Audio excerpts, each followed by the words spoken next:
धोया है, तुझे पवित्र किया है, शुद्ध किया है, सिद्ध किया है। ऐसा श्योरेंस यीशु हमको। अगर आपका मन इस व्यक्ति के जैसा बन जाए, हाँ मैं पाप में जन्मा हूं, मैंने पाप किया है, मैं अपना पाप नहीं धो सकता। जो इंसान सोचता है कि मैं खुद का उद्धार करता बन जाऊंगा, उसको कभी यीशु से मिलने का मौका नहीं मिलता।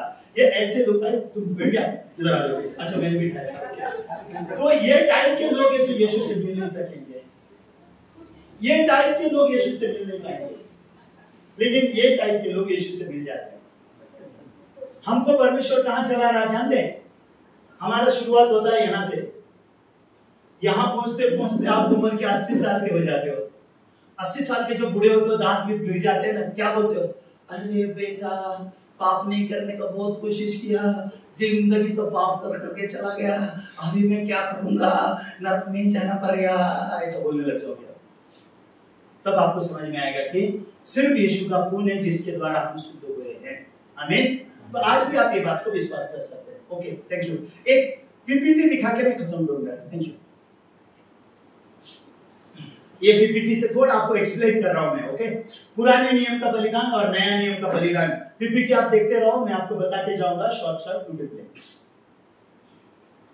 बाइबल के पुराने नियम। अभी पुराने नियम में मैंने आपको सुबह बताया था, यहोवा के विरोध में पाप करता था और वह उसका पाप उस पर प्रकट हो जाता था। पहले सुबह मैंने आपको ये बताया था, विषय में वह एक निर्दोष बकरी मिलाप तंबू में लाता था। वह पाप बलि के लिए लाई हुई निर्दोष बकरी निर्दोष है या नहीं, यह जांचने के बाद वह पाप किया हुआ व्यक्ति उस निर्दोष बकरी के ऊपर अपने हाथ रखता था। पाप बलि पशु पर हाथ रखते ही उस व्यक्ति का सारा पाप उस निर्दोष बकरी के ऊपर चला जाता था और उस बकरी की निर्दोषता उस व्यक्ति पर चली जाती थी। उसके बाद वह याजक उस पाप बलि पशु को वेदी के सामने बलिदान करता था और उसका लहू वेदी के सींगों पर लगाता था। उस वेदी के सींगों पर वह लहू इसलिए लगाया जाता था क्योंकि बाइबल में यिर्मयाह के 17 अध्याय के 1 वचन में लिखा है, यहूदा का पाप लोहे की टाकी और हीरे की नोक से लिखा हुआ है, वह उनकी हृदय रूपी पट्टियां और उनकी वेदियों के सींगों पर भी खुदा हुआ है। इस तरह से वह पाप बलि पशु वेदी पर अर्पण किया जाता था और वह पाप किया हुआ व्यक्ति पापों से निर्दोष होकर मिलाप तंबू से बाहर निकल जाता था।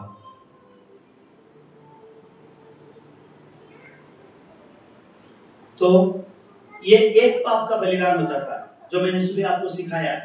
एक इंसान को पाप समझ में आया, वो जाके मेमना लेके आया, अपना हाथ रख के उसका पाप ट्रांसफर हो गया और मेमने की निर्दोषता किसके ऊपर आ गई, उस पाप किए हुए इंसान के अंदर आ गई। इसको रिडेम्पशन बोला है। मेरी जगह में वो, उसकी जगह पे मैं। मैंने जो पाप किया उसको मिला, उसने जो पाप नहीं किया निर्दोषता मुझे मिला। मेरा सारा पाप, मेरा सारा दोष उसके ऊपर गया, उसका सारा निर्दोषता मेरे ऊपर आया। ओके, इस प्रकार से बलिदान होता था पुराने नियम में।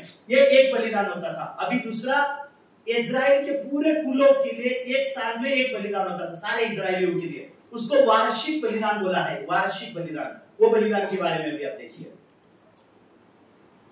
फिर वह इस्राएलियों की मंडली के पास से पाप बलि के लिए 2 बकरे और होम बलि के लिए 1 मेढ़ा ले और उन दोनों बकरों को लेकर मिलाप वाले तंबू के द्वार पर यहोवा के सामने खड़ा करे और हरून दोनों बकरों पर चिट्ठियां डाले, एक चिट्ठी यहोवा के लिए और दूसरी अजाजेल के लिए हो। और हरून अपने दोनों हाथों को जीवित बकरे पर रखकर उनके सारे पापों को अंगीकार करे और उसको बलिदान करके अपने और अपने घराने के लिए प्रायश्चित करे।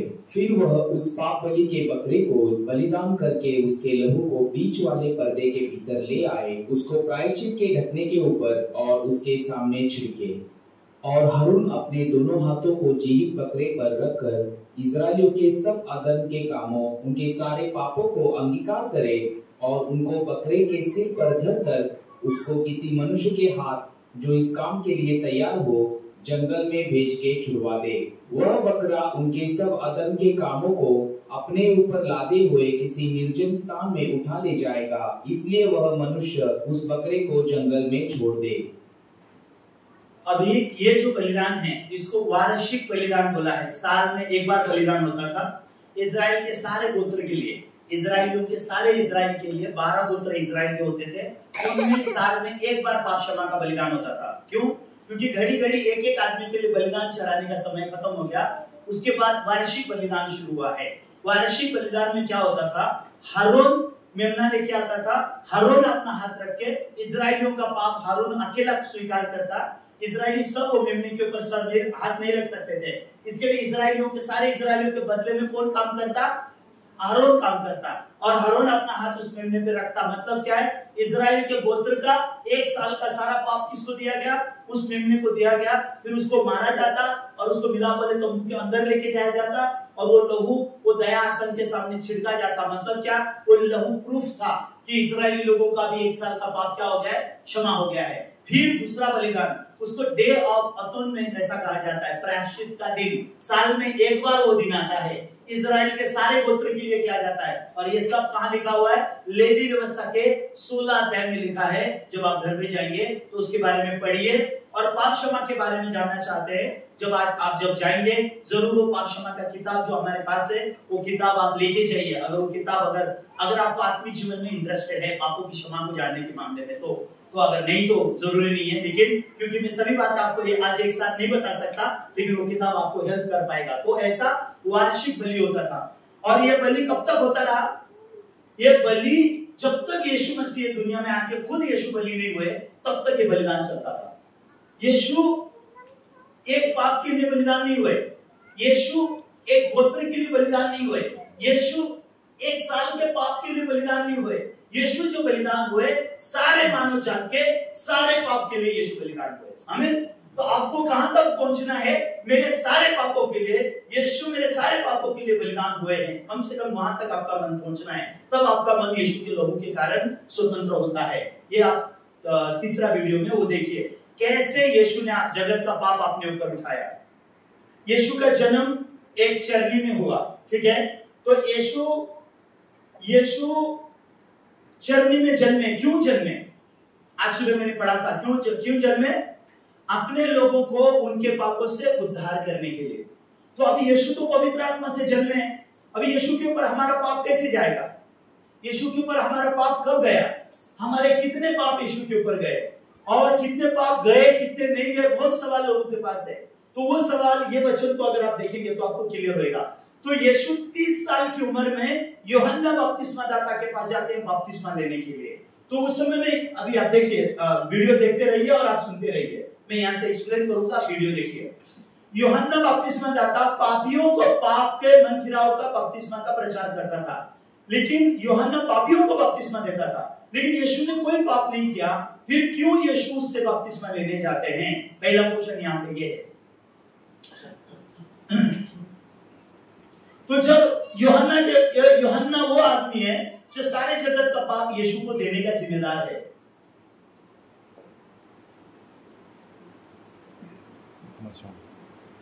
सारे जगत के पापों का प्रतिनिधि है, ये आपका प्रतिनिधि है। क्योंकि यीशु एक ही बार बलिदान होंगे। यीशु के ऊपर हमारे सारे पाप एक ही बार जाना होगा। अगर हमारे सारे पाप यीशु के ऊपर नहीं गए तो फिर हमारे पाप का और यीशु का कोई लेना देना नहीं रहेगा। इसके लिए परमेश्वर ने यूहन्ना को चुना। यूहन्ना सारे मानव जात का प्रतिनिधि है। जैसे इजराइलियों का प्रतिनिधि कौन था? हारून, वैसे यूहन्ना सारे मानव जात का प्रतिनिधि है। एक दिन यीशु जाते हैं जो सारी धार्मिकता में है। यीशु के पास कोई पाप नहीं है। यीशु के पास सारा धार्मिकता है। यूहन्ना के पास सारे जगत का पाप का बोझ यीशु को देने के लिए है। तो अभी यीशु जाते हैं और यूहन्ना को बोलते हैं मुझे बपतिस्मा दो। यूहन्ना बोलता है मुझे तेरे हाथ से बपतिस्मा लेना चाहिए, तू मुझसे बपतिस्मा क्यों मांगता है? ऐसा यहाँ पे बातचीत हो रहा है। उसके बाद यीशु क्या बोलते हैं? यीशु यूहन्ना को बोलते हैं ऐसा होने दे, ऐसा करने से सारे धर्म के काम पूरे हो जाएंगे। सारे धर्म के काम पूरे होंगे मतलब जगत का पाप यीशु को दे देने से धर्म के काम खत्म हो जाएंगे। उस समय में यूहन्ना याद करता है पुराने नियम में क्या होता था, क्योंकि यूहन्ना आरोन के वंश का है। इसके लिए यूहन्ना जानता है पुराने नियम में क्या होता था। याजक को मेमने के सर पे हाथ रख के पाप देना पड़ता था। ये बात अच्छे से जानता है यूहन्ना। तो यूहन्ना याद करता, हाँ पुराने नियम में मेमने के ऊपर हाथ रख के पाप दिया जाता था। ये बात यूहन्ना याद करता है। और यूहन्ना आरोन के पीढ़ी का आखिरी याजक है पृथ्वी में, जो यीशु को पाप देने का वो जिम्मेदार बनता है। और यूहन्ना सारे मानव जात का पाप यीशु को देने के लिए जिम्मेदार है। इसीलिए अभी यूहन्ना जब यीशु के बारे में सुन रहा है, सोच रहा है ये यीशु परमेश्वर का मेमना है, मैं क्यों उसके सर पे हाथ रखूं, तो अब यूहन्ना को याद आता, ओके ठीक है। तब यूहन्ना बोल रहा है ठीक है, अब यूहन्ना यीशु के सर पर हाथ रखेगा। तब क्या होगा?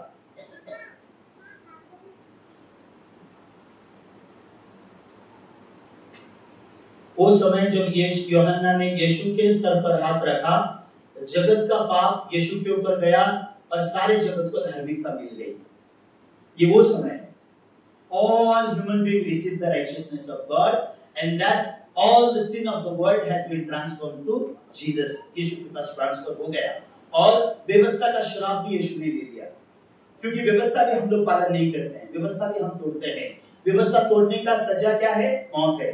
तो यीशु ने हमारा पाप भी लिया, यीशु ने व्यवस्था का श्राप भी लिया। और उसके बाद यूहन्ना को अगर आप देखोगे तो पहले दिन में यूहन्ना यीशु को बपतिस्मा देता है और दूसरे दिन यूहन्ना यीशु को देख के चिल्लाना शुरू करता है। आपको मालूम है कि यूहन्ना दूसरे दिन यीशु को देख के क्या चिल्लाता है? देखते हैं कैसे चिल्लाएगा अभी वो। यीशु जब जगत का पाप लेके जा रहे हैं उस समय से यूहन्ना चिल्लाता है, ये देखो परमेश्वर का मेमना जो जगत का पाप उठा के ले जाता है। तो जिस दिन यीशु जगत का पाप उठा के ले गया, आपका भी सारा पाप ले गया, सारे मानव जात का सारा पाप ले गया। ऐसा कोई पाप नहीं है जो यीशु नहीं लेके गया। आपके जन्म होने, इसलिए बाइबल में लिखा है परमेश्वर का प्यार हमारे लिए ऐसा है कि जब हम पापी थे तब यीशु हमारे लिए मरा। तो यीशु ने जो जगत का पाप अपने ऊपर उठाया, हमसे पूछा नहीं, सॉरी आपसे पूछा है, मैंने ले गया, यीशु की तरफ से मैं सॉरी बोलता हूँ, लेकिन यीशु ले गया आपका पाप। आप मानो या मत मानो, यीशु आपका पाप ले गया। इसलिए यूहन्ना चिल्ला रहा है, Behold the Lamb of God who takes away the sin of the world। तो जगत का पाप उठा के यीशु कहाँ गया? कलवरी की क्रूस की तरफ चलता गया। वो कलवरी की क्रूस पे चलता गया। एक दिन व्यभिचार करते हुए पकड़ी गई एक औरत मिली, बहुत गंदी औरत थी, उसने व्यभिचार का पाप किया था, उसको पथराव करके मार देना था। सब लोग आए और बोले यीशु, मूसा बोलता है इसको मार दो, तुम क्या बोलते हो? यीशु बोलता है तुम निर्दोष हो तो मार दो, लेकिन किसी ने नहीं मारा। वो औरत बोली प्रभु मुझे किसी ने नहीं मारा। यीशु ने बोला मैं भी तुझको दंड की आज्ञा नहीं देता। तो वो औरत ने व्यभिचार किया, उसका दंड कहाँ गया? वो यीशु के ऊपर गया। लोगों को मालूम नहीं है, हम जो पाप करते हैं उसका दंड है, प्रार्थना नहीं है।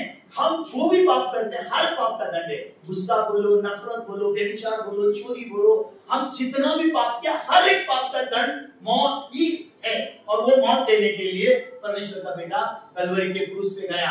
वो जो क्रूस पे मरा है एक पाप के लिए नहीं, हमारे सब पाप के लिए मरा है। ये विश्वास करने वाला इंसान स्वर्ग जाता है। मेरे सारे पाप की सजा मेरे प्रभु ने दे दी है, मेरे सारे पाप की सजा वो मरा है। ऐसा वो जो क्रूस में नग्न होके मरा है, ये उसके पाप के लिए नहीं मरा है, वो मेरे पाप के लिए मरा है, वो आपके पाप के लिए मरा है। इसलिए हमको पाप का दंड नहीं है। ऐसा नहीं है कि आप बोलो पास्टर क्या पाप करने का फ्रीडम है क्या? ये ऐसा बात नहीं है। आपको पाप करने का फ्रीडम नहीं है, आपके हर एक पाप का दंड उसने भोगा है। ये सत्य को विश्वास करने के लिए बाइबल बोल रहा है। लेकिन लोग सत्य पे विश्वास नहीं करना चाहते हैं, लोग इमोशनल होते हैं और वो अपनी भावनाओं पर विश्वास करना चाहते हैं। तो जब यीशु क्रूस पे मरा, उसने आखिरी शब्द क्या बोला? क्रूस में से उसका लहू बहा के जब मरा, उसने कहा इट इज फिनिश। क्या finish? Sin of the world finish on the cross. Your all sin finish on the cross. आपके सारे पाप क्रूस पे खत्म हो गए। आपके जन्मदिन से लेकर मरने दिन तक के सारे पाप क्रूस पे खत्म हो गए। सिर्फ आपके नहीं, आपके बच्चों के बच्चों के बच्चों के बच्चों के पाप भी क्रूस पे खत्म हो गए। इसलिए सारे मानव जात का अकेला यीशु उद्धार करता है। आमीन। आपके माता पिता का उद्धार करता भी वही है, आपका उद्धार करता भी वही है, आपके बच्चों का उद्धार करता भी वही है, आपके नाती पोता का उद्धार करता भी वही है। इसलिए लिखा है सब ने पाप किया, सब परमेश्वर की महिमा से रहित थे, परंतु उसके अनुग्रह से उस छुटकारे के द्वारा जो मसीह यीशु में है, सेंट में धर्मी ठहराए जाते हैं। ये सही है, सबने पाप किया, ये सही है, सब अनुग्रह से गिर गए, लेकिन यीशु ने हम पर अनुग्रह किया, हमारे पाप की सजा उसने ऐसे मर के चुका दी, इसलिए लिखा है तुम मुफ्त में धर्मी बन गए। अभी तुम पापी नहीं हो, तुमको पापी नहीं बोलता प्रभु, तुमको तुम्हारा सोच पापी बोलता है, शैतान तुमको पापी बोलता है, लेकिन यीशु बोलता है मेरे लहू के कारण तुम मुफ्त में क्या हो, धर्मी हो, क्योंकि तुम्हारे पाप का कीमत मैंने चुकाया है। ये है मौत की सजा, पाप की सजा, ये मौत है। पाप की सजा प्रार्थना नहीं है। अगर प्रार्थना होती तो यीशु भी प्रार्थना कर देते, पिता सबका पाप ले लिया, माफ कर दो, ऐसे बोलते यीशु। यीशु ने ऐसा नहीं किया। क्या बोला, हो सके तो ये मौत मुझे ना मिले, लेकिन मेरी नहीं तेरी इच्छा पूरी हो। पिता ने यीशु को बचाया, यीशु को मार दिया। मार दिया क्यों? पाप की सजा मौत है। पिता ने यीशु की प्रार्थना तक नहीं सुनी, क्योंकि पाप की सजा के साथ कोई कॉम्प्रोमाइज नहीं होता। इसलिए पाप की सजा के प्रति आप लोग लापरवाही ना करें। इसलिए बाइबल में जब यीशु जब क्रूस पर बलिदान हुए, एक आखिरी वचन पढ़ के खत्म करेंगे, हिब्रूज चैप्टर 10 वर्स 10, इब्रानियों की पुस्तक 10 अध्याय का 10 वचन। यहाँ पे इब्रानियों की पुस्तक 10 अध्याय 10 वचन में लिखा है, उसी इच्छा से हम यीशु मसीह के देह के एक ही बार बलिदान चढ़ाए जाने के द्वारा पवित्र किए गए हैं। तो हम लोग पापी रह गए हैं या हम पवित्र किए गए हैं? यीशु मसीह क्रूस पर चढ़ाए जाने के बाद हम लोग और पापी रह गए हैं या हम पवित्र किए गए हैं? उसके लहू से हम शुद्ध किए गए हैं या अभी भी हम अशुद्ध हैं? उसके लहू से हम शुद्ध किए गए, उसके बलिदान से हम पवित्र किए गए हैं। आमीन। हम पाप नहीं करते हैं इसलिए पवित्र हैं, या वो हमारे लिए बलिदान हुआ इसलिए पवित्र हैं? हम अच्छा काम करते हैं इसलिए पवित्र हो गए हैं, या उसने हर पाप का कीमत चुकाया है इसलिए हम पवित्र किए गए हैं? उसने हमारे हर पाप का कीमत चुकाया है। बहुत सारे लोगों को पाप का बलिदान और पाप का क्षमा, इसका बारे में लोग नहीं जानते, इसीलिए लोगों के पास बहुत अलग अलग विचारधारणा है। हम लोग बाइबल का वचन से अलग विचारधारणा नहीं रखना है। अगर अलग विचारधारणा रखेंगे तो उसकी वजह से हम नरक जा सकते हैं, इसलिए हमने बाइबल से बाहर विचारधारा नहीं रखनी है। अगर परमेश्वर का वचन कहता है उसी इच्छा से, किसकी इच्छा से? परमेश्वर की इच्छा से। क्या है परमेश्वर की इच्छा? हम पवित्र बने, ये परमेश्वर की इच्छा है। लेकिन हम पवित्र हो सकते हैं क्या? नहीं हो सकते। हम खुद होकर के पवित्र नहीं हो सकते। इसलिए परमेश्वर की इच्छा किसने पूरा किया? यीशु ने परमेश्वर की इच्छा पूरा किया। कौन सा इच्छा पूरा किया? हमको पवित्र करने का इच्छा यीशु ने पूरा किया। कैसे पूरा किया? यीशु खुद अपना देह क्रूस पे बलिदान किया और यीशु ने हमको क्या कर दिया? पवित्र कर दिया है। आमीन। ये सुसमाचार के वचन पे विश्वास करना मतलब यीशु पे विश्वास करना। आज बहुत अजीब बात है, लोग यीशु पे विश्वास करने से पहले भी पापी है, यीशु पे विश्वास करने के बाद भी पापी है। मतलब उन्होंने यीशु पे विश्वास नहीं किया है। तो मैं आप लोगों से पूछना चाहता हूं, आप पापी रह गए हैं या आप पवित्र किए गए हैं? पवित्र किया गया हूं, मुझे समझ में आया मैं पवित्र किया गया हूं, तो हाथ उठा दीजिए। God made me Holi, I understand. Thank you very much. तो अभी आप बोलोगे पास्टर अभी मैं पवित्र किया गया, इसके बाद मैं गलती करता हूं, उसका क्या? उसका भी कीमत यीशु ने चुकाया है। आप मानो या मत मानो। इसलिए बाइबल में इब्रानियों 10 के 17 और 18 में क्या लिखा? आप एक बार वो पढ़ लीजिए। 17 वचन में लिखा है, फिर वह ये कहता है मैं उनके पापों को और उनके अधर्म के काम को फिर कभी स्मरण नहीं करूंगा। तो शैतान आएगा आपके पास और आपको बोलेगा आज तू चर्च जाके वचन सुन के आया, फिर आकर के शाम को आकर के हाँ क्यों तेरे को इतना गुस्सा आया, हाँ तेरा पाप परमेश्वर याद करेगा, तू फिर से पापी बन गया। तो उस शैतान को बोलना मेरे परमेश्वर ने बोला है वो मेरा पाप और अधर्म को कभी भी याद नहीं करेगा। क्यों? क्योंकि यीशु के लहू से मेरे पाप ढांप दिए गए हैं। आमीन। वचन पर विश्वास के द्वारा आपको शैतान पर जीतना होगा। कैसे जीतेंगे आप? वचन पर विश्वास के द्वारा आप शैतान पर जीतेंगे। आप अपने अच्छे कर्मों से शैतान पर जीत नहीं पाओगे। अच्छे कर्म शैतान को जीतने की शक्ति नहीं देते, वचन शैतान को जीतता है। कौन शैतान को जीतेगा? यीशु।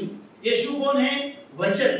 अगर आपके दिल में वचन है तो शैतान उस वचन से हारेगा, आपसे नहीं। तो शैतान आपके पास आएगा, आज भी तूने झगड़ा किया, मुझे मालूम है, क्या बोलना उसको? हाँ मैंने झगड़ा किया, लेकिन इस पाप का भी क्षमा यीशु के लहू से हो गया, है नहीं, हो गया, तो परमेश्वर मेरा पाप याद करेगा नहीं करेगा? नहीं करेगा। अगर आपको याद करना है तो आप कर सकते हैं, ओके? ये परमेश्वर याद नहीं करेगा। और 18 वचन में लिखा है, जब इनकी क्षमा हो गई है तो फिर पाप का बलिदान नहीं रहा। क्यों पाप का बलिदान परमेश्वर को अभी नहीं चाहिए? अभी फिर से बकरा लेके आएंगे क्या? अगली बार जब मैं यहाँ आऊंगा बकरे लेके आएंगे क्या? फिर से बलिदान कुछ लेके आएंगे क्या? नहीं। परमेश्वर बोल रहे हैं यीशु का बलिदान आखिरी बलिदान है, मुझे और बलिदान नहीं चाहिए, ओके? परमेश्वर अपने बेटे के बलिदान के ऊपर कोई बलिदान को इज्जत नहीं करता। आपकी आंसू देखेगा, परमेश्वर बोलेगा जा जाके मेरे बेटे के बलिदान पे विश्वास कर। अब प्रभु प्रभु इसलिए प्रभु क्षमा कर दो ना, प्रभु माफ कर दो ना।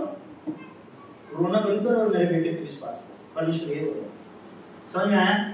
हमारे आंसू प्रभु के लहू से ऊंचा नहीं हो सकते, हमारे कर्म प्रभु के कर्मों से बड़े नहीं हो सकते। हम जो प्रभु को प्यार करते हैं, प्रभु जो हमसे प्यार करते हैं, उससे बड़ा नहीं हो सकता। हम जो प्रभु के लिए बलिदान करते हैं, प्रभु जो हमारे लिए बलिदान किए, वो बलिदान हमारा बलिदान बड़ा नहीं हो सकता। आमीन। आइए प्रभु के बलिदान को सबसे ऊंची जगह पे रखें। आमीन। प्रभु ने वादा किया, मैं तुम्हारा पाप और अधर्म कभी भी याद नहीं करूंगा। न्यू कवेनेंट, यहाँ पे बड़ा बोर्ड में लगा सकते हैं ये वचन लिख के ऐसा, मैं तुम्हारा पाप और अधर्म कभी भी याद नहीं करूंगा। क्यों याद नहीं करूंगा? क्योंकि पाप क्षमा हो गए हैं इसलिए याद नहीं करूंगा। इसलिए नहीं कि कोई पाप नहीं किया इसलिए पाप याद नहीं करूंगा, पाप क्षमा हो गए हैं इसलिए पाप याद नहीं करूंगा। इसलिए पाप का बलिदान नहीं चाहिए बोलते परमेश्वर 18 वचन में बोल रहे हैं। जब पाप की क्षमा हो गई है तो फिर पाप का बलिदान नहीं रहा, ओके? अभी 18 वचन में परमेश्वर बोल रहे हैं, जब इनकी क्षमा हो गई। किसकी क्षमा हो गई? पाप की क्षमा हो गई। कैसे हो गई पाप की क्षमा? यीशु के बलिदान और उसके लहू के द्वारा हमारे पाप की क्षमा हो गई। इसके लिए अभी दोबारा बलिदान चाहिए क्या? अभी और बलिदान नहीं चाहिए। उसी बलिदान में विश्वास करो। उसको अनंत काल का बलिदान बोला, इटर्नल रिडेम्पशन, अनंत काल का छुटकारा, एक ही बलिदान हमेशा के लिए। ये सत्य है। आमीन। ओके, मैं यहाँ पे खत्म करूंगा। आप लोगों के पास कोई सवाल है क्या जो सरमन आज आप लोग ने सुना इसके विषय को लेके कुछ पूछना चाहते हैं? पास्टर ये बात मेरी समझ में नहीं आया, मैं जानना चाहता हूँ। समझ गए आप लोग? आप समझ गए या घर जाना चाहते हैं मुझे पता नहीं, लेकिन कोई बात नहीं, हम यहाँ खत्म करेंगे। आइए प्रार्थना करते हैं। पिता परमेश्वर, यूहन्ना की पुस्तक में लिखा है, कुछ लोग ऐसे हैं जो कहते हैं हमने पाप नहीं, कुछ लोग हैं जो कहते हैं कि हमने पाप नहीं किया, लेकिन हम कहते हैं प्रभु हम पाप में जन्मे, हमने पाप किया, लेकिन आपके बेटे यीशु के लहू के द्वारा हम पाप क्षमा पा लिए हैं, इसलिए हम धर्मी हैं, इसलिए हम पवित्र हैं। प्रभु हम धर्मी इसलिए नहीं है कि हमने पाप नहीं है इसलिए हम धर्मी हैं, ऐसा नहीं है। हमने पाप नहीं किया इसलिए हम धर्मी हैं, पवित्र हैं, ऐसा नहीं। हाँ, ये सही है कि हम पाप में जन्मे, हमने पाप किया, लेकिन हमारे प्रभु यीशु हमारा पाप अपनी देह पर लेके क्रूस पर बलिदान हुए और उनके क्रूस पर से बहाए हुए लहू के द्वारा हमारे पाप धुल गए, हमको धर्मी बनाया, हमको पवित्र बनाया, और परमेश्वर ने हमसे वादा किया है वो हमारा पाप याद नहीं करेंगे। प्रभु आज इस कलीसिया के सारे भाई बहनों को ये सुसमाचार सुनने का मौका दिया, इसके लिए बहुत धन्यवाद देता हूँ। उनको आशीष दीजिए, उनके मनों में आपके वचन स्थापित कर दीजिए। अगर उनके मन में कोई सवाल है तो प्रभु उनके मन के सवालों को आपके वचन के द्वारा आप मिटाइए और उनको ये वचन निरंतर सुन के जीने के लिए उन्हें आशीष दीजिए। यीशु के पवित्र नाम से मैंने प्रार्थना किया, आमीन। Okay, thank you very much. तो ये पापों की क्षमा के बारे में अगर आप लोगों को किताब चाहिए रहेगा तो बाहर मेरे स्टूडेंट बैठे हैं, उनसे आप ले सकते हैं। छोटे किताबें हैं जो 1 चैप्टर के हैं वो फ्री है, और 9 चैप्टर का जो है उसका प्राइस है। तो वो आप लोग अगर पाप क्षमा के बारे में इंटरेस्ट है तो ले सकते हैं।